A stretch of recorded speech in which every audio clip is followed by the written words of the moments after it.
imibabaro ya Yesu iteye agahinda, aho yaturondera badukure mu byaha ntibyari byoroshe.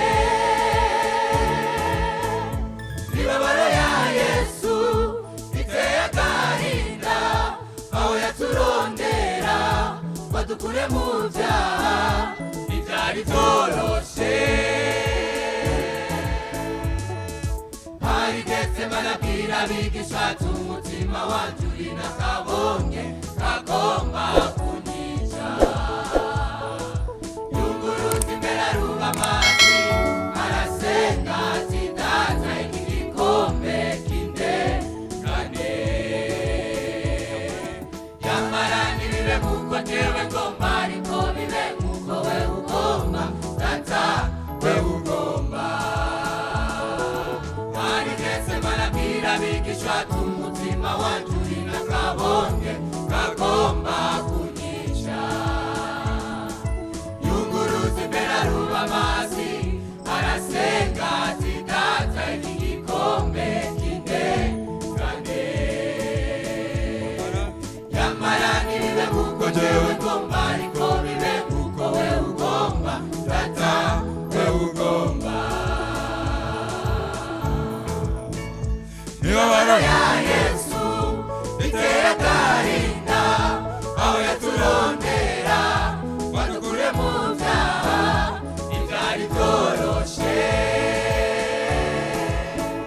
Imibabaro ya Yesu iteye agahinda, aho yaturondera badukure mu byaha ntibyari byoroshe.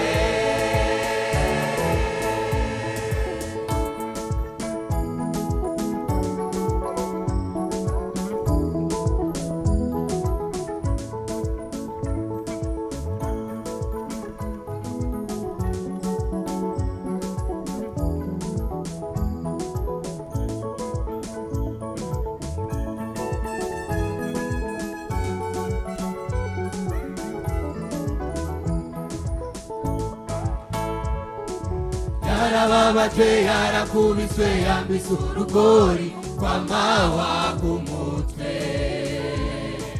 yaremetse umusaraba agenda semabyuka kugira ducungure.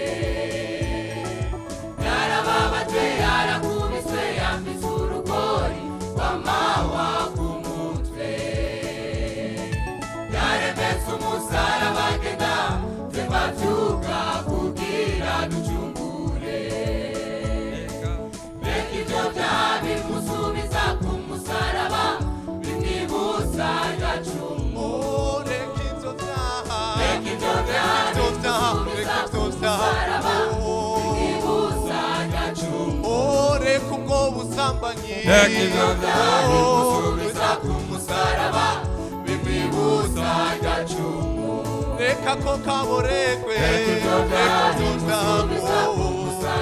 bimwibutsa agacumu. Reka ko kaborekwe bimwibutsa agacumu. Reka ishari ryawe reka ibyo byaha bimusubiza bimwibutsa agacumu. Reka ibyo byaha